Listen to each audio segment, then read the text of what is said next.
My in-laws are coming to live here, you're leaving.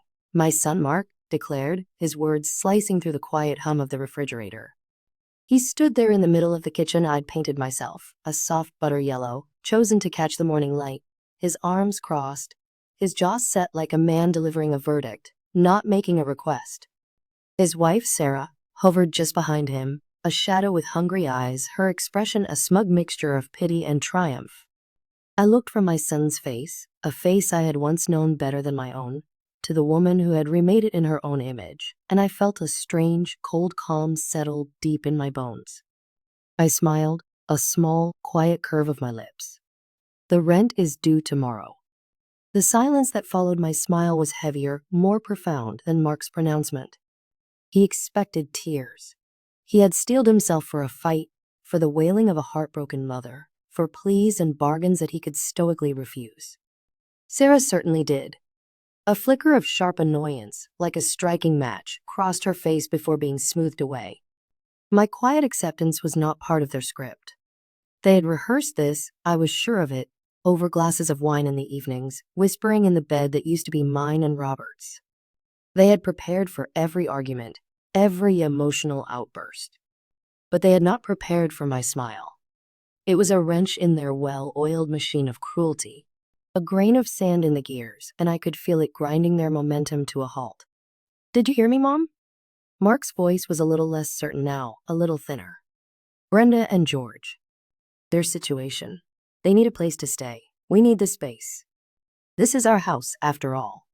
He added that last part with a defensive, almost pleading edge, as if to convince himself as much as me. Our house. The words hung in the air, thick and cloying with unspoken history. With the ghosts of sacrifice he knew nothing about, could never comprehend, I simply nodded, my smile unwavering, and turned my gaze to the calendar hanging by the landline phone. A relic I refused to give up, the 28th of April, a picture of a blooming dogwood tree. Tomorrow was the 29th. Payday for some. A day of reckoning for others. Comment on which city you're watching and subscribe to the channel because I guarantee there's more to this story than meets the eye. Okay, I said, my voice as calm as a windless lake at dawn. I understand. Mark blinked, his mouth parting slightly. Sarah's perfectly sculpted eyebrows, the ones she paid a small fortune for every month, shot up toward her hairline. This was too easy. It was unnervingly easy. They exchanged a look, a quick, darting glance of shared suspicion. You do? Mark stammered, the commander losing his nerve. Of course, dear, I said, rising slowly from my chair and patting his arm. The muscle was tense and hard beneath my touch. A stranger's arm. Family helps family. It's the most important thing. When do you need me to be out?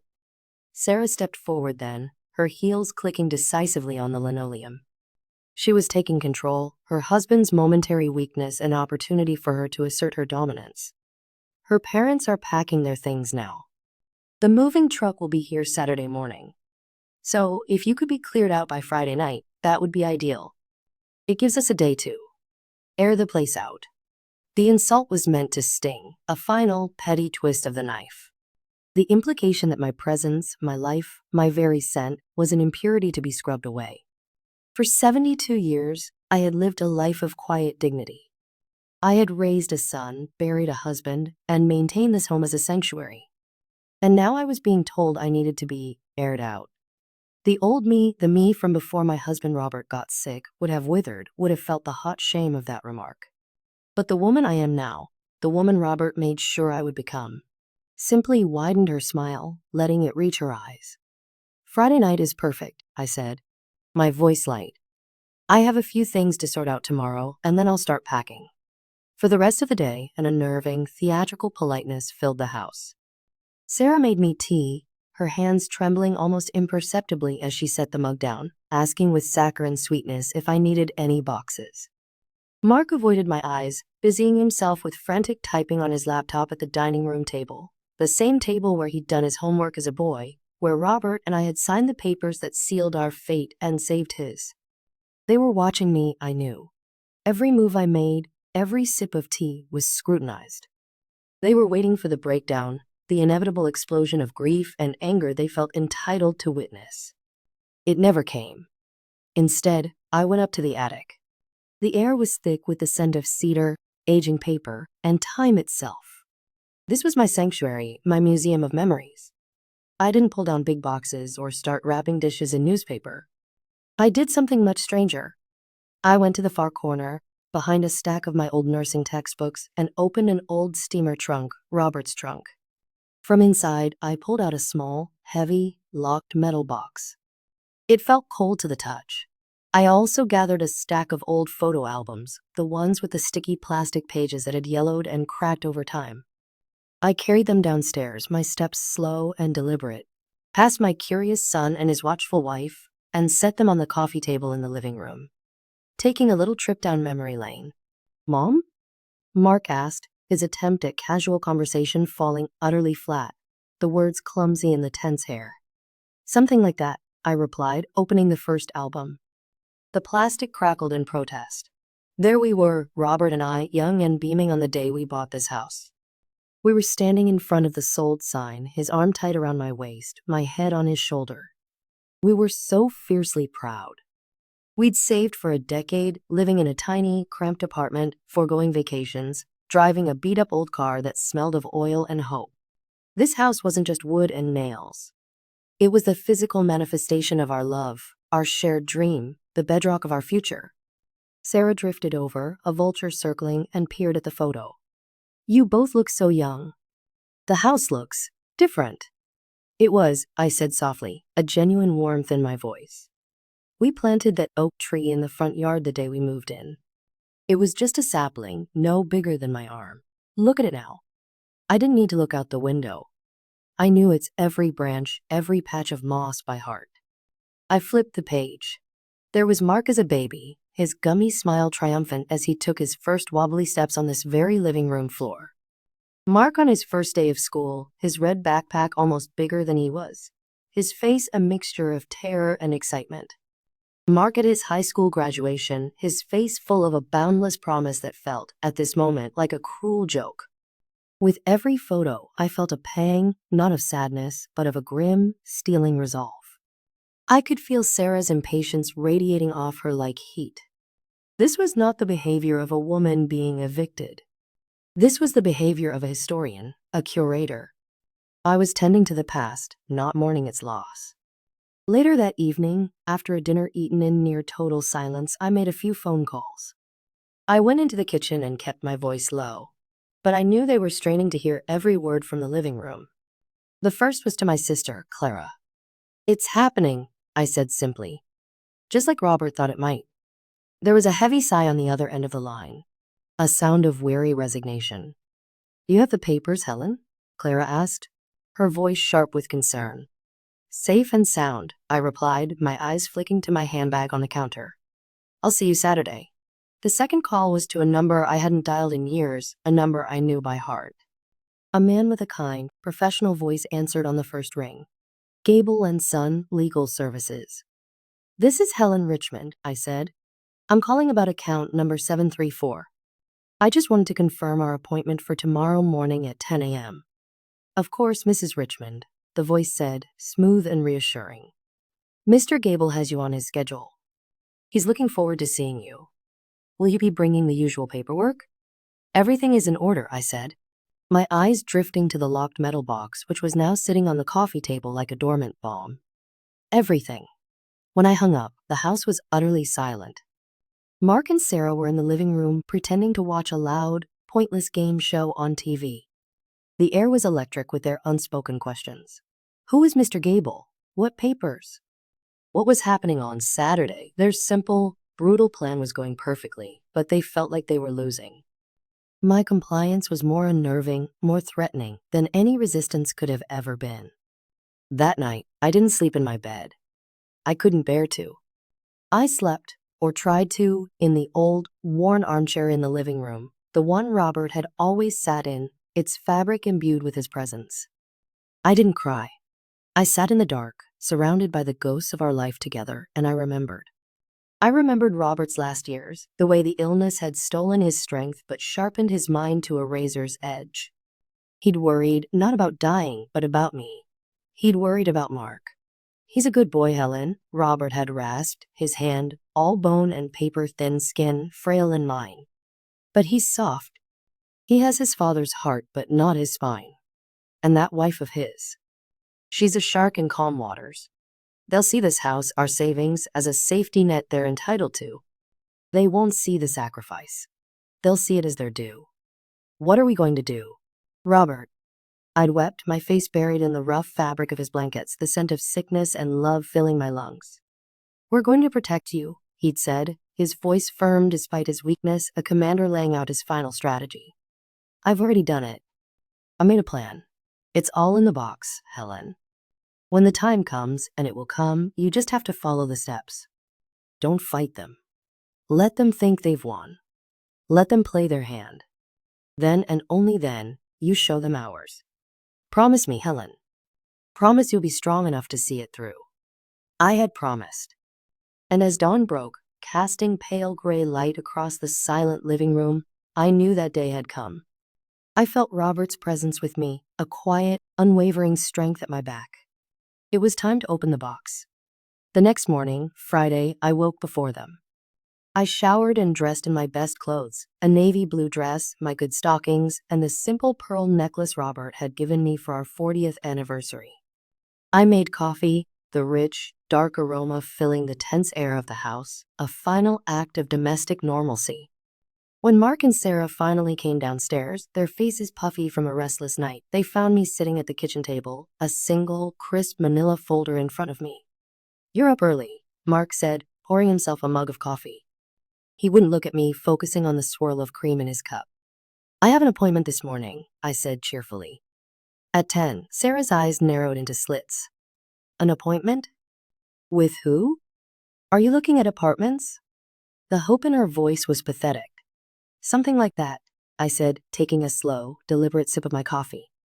The locked metal box was now in my large handbag, sitting on the chair beside me, heavy with the weight of the truth.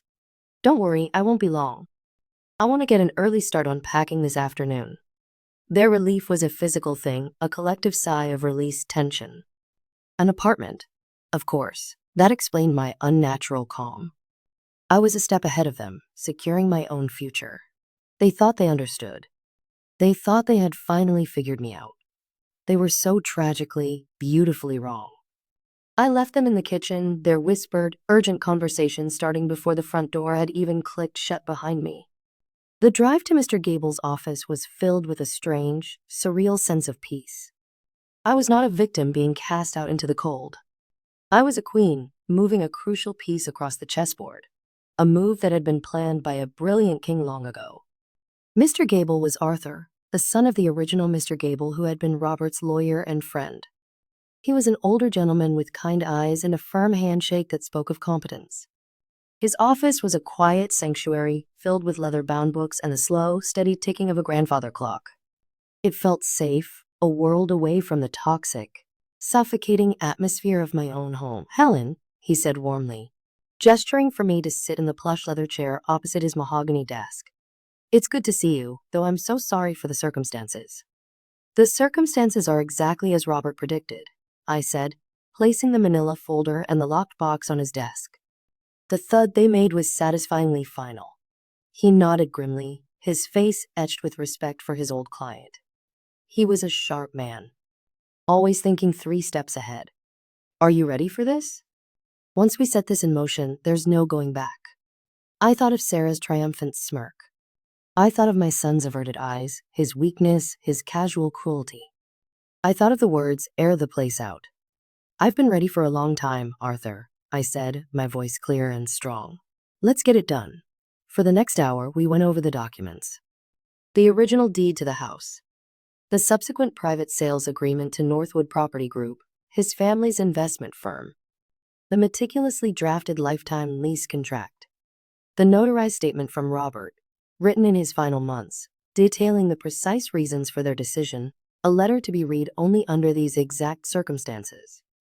Everything was in perfect, unassailable order. When I left his office, the plan was in motion. The final checkmate was only a day away. When I returned home, the atmosphere had shifted again. Mark and Sarah were buzzing with a nervous, victorious energy. My appointment had made my departure real to them, and a sliver of what might have been guilt seemed to be creeping into Mark's demeanor. So, how did it go? he asked, trying to sound casual as I walked through the door. Did you find a place? I found the perfect place, I said, and for the first time my smile felt truly genuine, full of light. It has everything I need. That's great, Mom. I'm glad. I knew you'd land on your feet. He seemed desperate for me to absolve him of his sins, to make it easy for him. I would not give him that comfort. Not yet. The rest of the day was a blur of feigned activity. I pulled down empty boxes from the attic, making a show of it. I wrapped a few old knickknacks in newspaper, things I didn't care about, chipped mugs, old souvenirs, and placed them carefully inside. It was all a performance, a stage play for an audience of two. My real treasures, the photos, Robert's watch, my wedding ring, and the freshly copied papers from Mr. Gable, were already packed in a small overnight bag tucked away in my closet. That afternoon, while Sarah was on the phone, likely gloating to a friend, I found my granddaughter, Lily, sitting on the porch swing. She was only 10, a sweet, sensitive girl with my eyes and her father's uncertain nature. She was tracing patterns on the dusty wood with her finger, her small face clouded with worry. Are you really leaving, Grandma? She asked, her voice so small it was nearly carried away by the breeze. I sat down beside her, the old chains creaking a familiar, comforting rhythm. Sometimes, honey, things have to change so they can stay the same. It's a grown-up puzzle. Daddy looks sad, she said, not looking at me. And Mommy looks excited. I don't like it. I put my arm around her thin shoulders. Your daddy has a good heart, Lily. He just gets lost sometimes. He forgets how to read the map. But this house remembers everything. And soon, everyone is going to remember too. I kissed the top of her head, smelling the sunshine in her hair. Don't you worry about your old grandma. I'm tougher than I look. The little conversation was like a shot of adrenaline. This wasn't just about me and my pride. It was about teaching my son a lesson he should have learned long ago. It was about honor, respect, and the invisible, crushing debts of love. That night was the last night, Friday, my deadline. Mark and Sarah were trying to be festive, a grotesque performance of magnanimity. They ordered pizza, their favorite, and put a loud action movie on. It was a ghastly parody of a happy family evening. I played my part, eating a slice of pizza I couldn't taste, making small talk about the weather. But inside, I was a coiled spring, my mind a cold, clear machine, counting the hours until the show began. So, what time are you leaving tomorrow? Sarah asked during a commercial break, her voice bright and brittle. Oh, I think I'll wait until after the movers get here, I said casually, taking a sip of water. It might be nice to say a final goodbye to the place. And to meet your parents, of course. I want to wish them well in their new home. A flash of pure panic lit Sarah's eyes. This was not in the plan.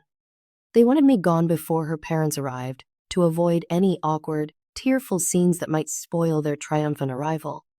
My presence would cast a pall over their victory. I don't think that's a good idea, Mom, Mark said quickly, his voice tight. It'll be chaotic. It's better if you're gone before then. A clean break. Nonsense, I said with a dismissive wave of my hand. It's no trouble at all. I'm an old woman, I move slowly. Besides, I'm looking forward to it. I stood up and stretched, a theatrical gesture of finality. Well, I'm off to bed. Big day tomorrow. I left them there, staring after me, their celebratory pizza tasting, I imagined, like ash in their mouths. The final hours of the night were the longest of my life. I lay in my bed, the bed I had shared with Robert for nearly 50 years, and I let the most painful memory wash over me, the one I had kept locked in my heart for 15 years. It was shortly after Mark's first tech startup had spectacularly imploded. He'd come to us, not here, but to our old apartment, a man hollowed out by failure and fear. He'd been arrogant and foolish, taking loans against assets he didn't have, but he was our son. We have to help him, Helen, Robert had said, his face etched with worry as we sat at our small kitchen table late one night after Mark had gone. But how, Robert? The savings are gone. We put so much into his education, into the down payment for his first house with Sarah. There's nothing left but this house, our forever home. Robert had looked around the room at the walls that held our entire life. Then he looked at me, his eyes full of a terrible, beautiful resolve. Then it will have to be the house. He had explained his plan then, a masterpiece of quiet sacrifice. A private sale to a trusted investment company run by his friend's son, Arthur Gable's father. They would buy the house, giving us the cash to clear Mark's debts anonymously through a third-party lawyer. In return, the company would grant us an ironclad lifetime lease. We would pay a small, fixed rent each month, a fraction of the market value, but we would be tenants in our own home. We can never tell him, Helen, Robert had insisted, his hand gripping mine. His pride couldn't take it. He has to believe we're fine, that we weathered the storm. He has to believe this house will one day be his. It's the only way he'll be able to move on and build his own life. It had been our most painful, most profound secret. We sold our dream to save our son's future, and he never even knew. We became renters in our own kingdom. The monthly payment we made wasn't rent in the traditional sense.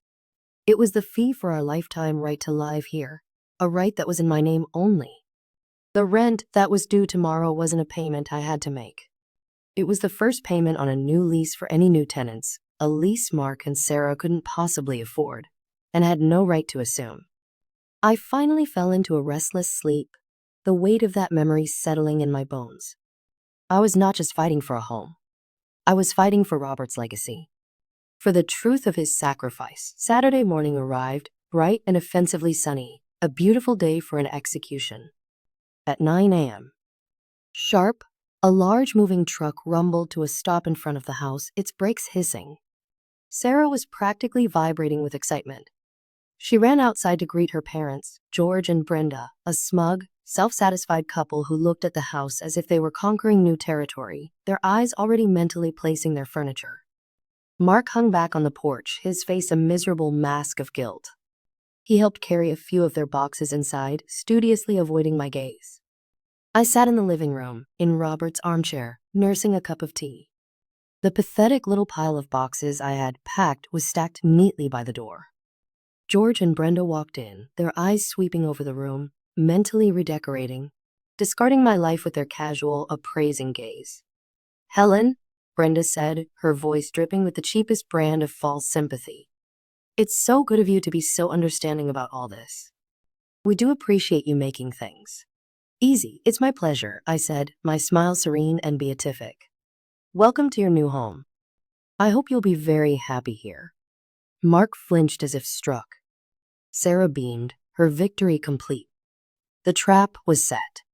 Right on cue, at 10 a.m. sharp, a sleek black sedan pulled into the driveway behind the moving truck. A man in a sharp, dark suit stepped out. It was Mr. Gable. He walked up the path with purpose, carrying a handsome leather briefcase. Who's that? Sarah asked.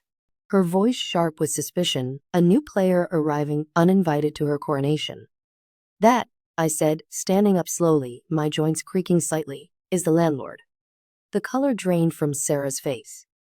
Mark looked utterly, hopelessly bewildered. The landlord? Mom, what are you talking about? We own this house. Dad left it to us. Did he? I asked softly, my voice carrying across the suddenly silent room. Are you sure about that, Mark? Mr. Gable entered the house without knocking, his presence immediately commanding the room. He nodded curtly at me, a silent signal, then turned his professional, unsmiling gaze on the assembled group. Good morning, he said, his voice crisp and cool. My name is Arthur Gable.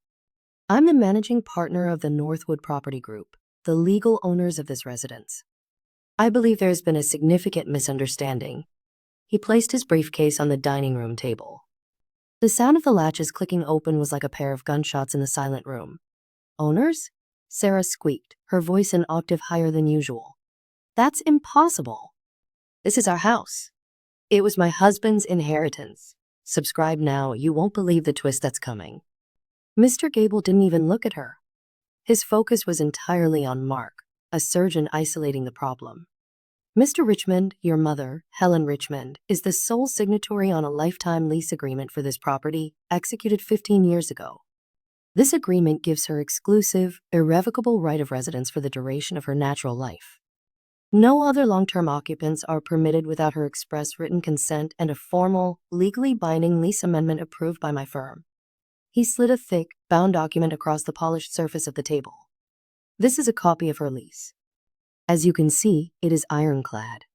Mark stared at the paper, his face ashen. He looked from the document to me, his eyes wide with a dawning, horrified understanding that was painful to watch. Mom, what is this? I don't understand. This was my moment. The collapse they had been waiting for all week. But it wasn't mine. It was theirs. I let my serene smile finally fall away, replaced by the profound weight of 15 years of secrets. Your father and I sold this house, Mark, I said, my voice steady, though my heart felt like it was breaking for the boy he once was. We sold it 15 years ago. Sold it? Why? He whispered, shaking his head in slow, painful disbelief. I walked over to my handbag and pulled out the old, locked metal box. I opened it with a small key I wore on a chain around my neck, a key he had never seen before. Inside was another folder. I pulled out a sheaf of canceled checks and old, faded bank statements. Do you remember your company, Innovatech? I asked, my voice gaining a raw power. Do you remember when it all went wrong? The $500,000 you owed, the investors who were going to sue you into oblivion? You were going to lose everything. You were facing bankruptcy, maybe even fraud charges. Mark looked like he'd been physically struck. How? How did you know the details? I never told you. Because we paid it, I said, my voice cracking with the memory of the fear, the sleepless nights, the terrible decision. Your father and I, we paid every last cent, anonymously, through a lawyer. It was the money from the sale of this house, Mark. It was the only asset we had left.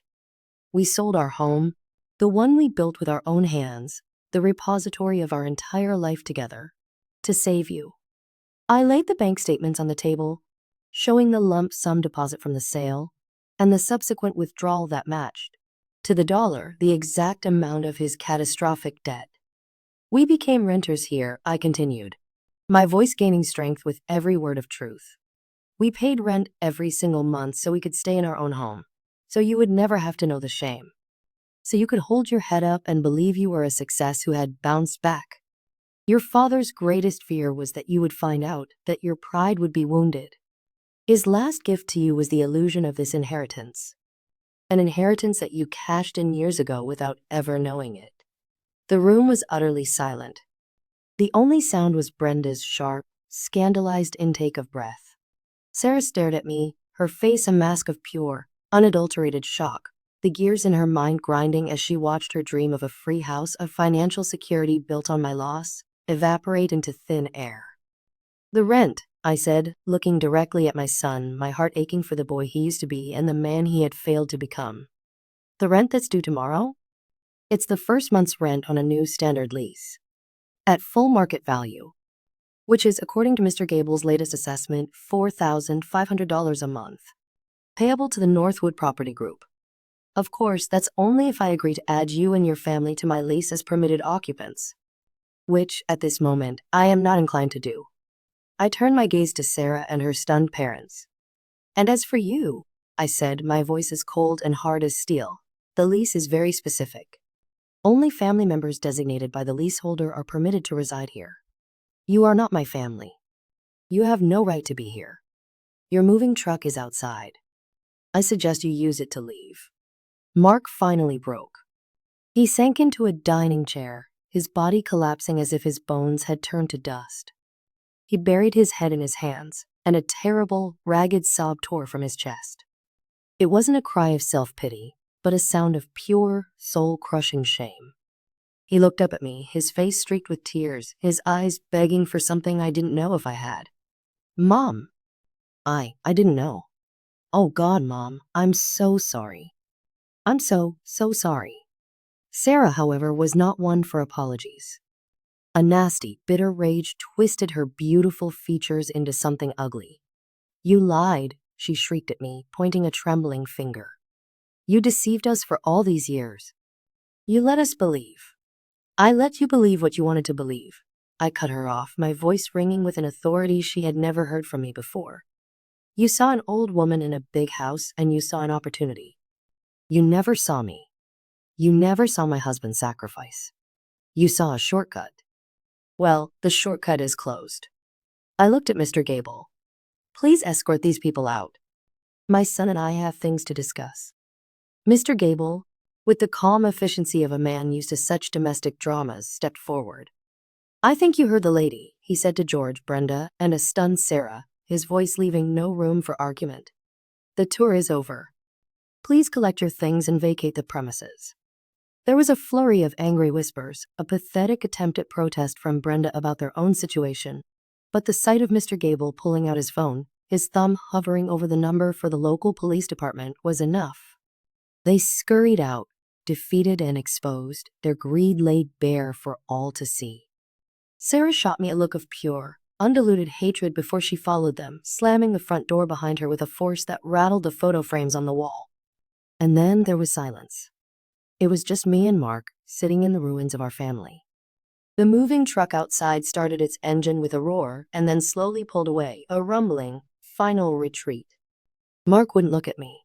He just sat there, broken.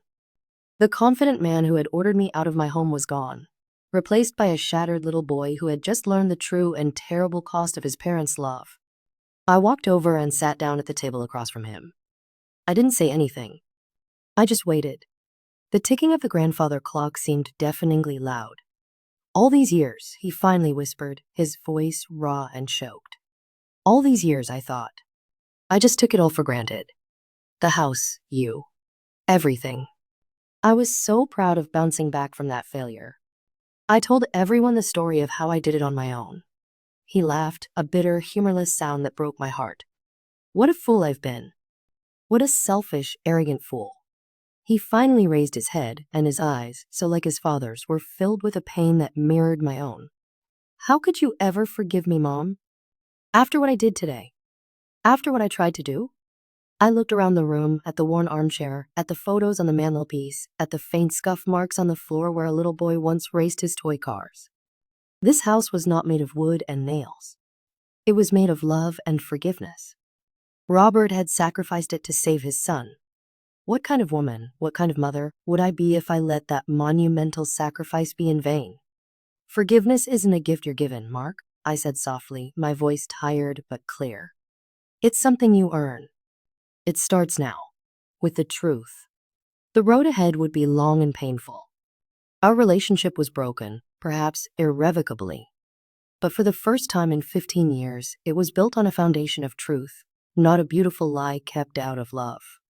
He had to face the man he had become, and I had to decide if I could find it in my heart to love the man he might yet be.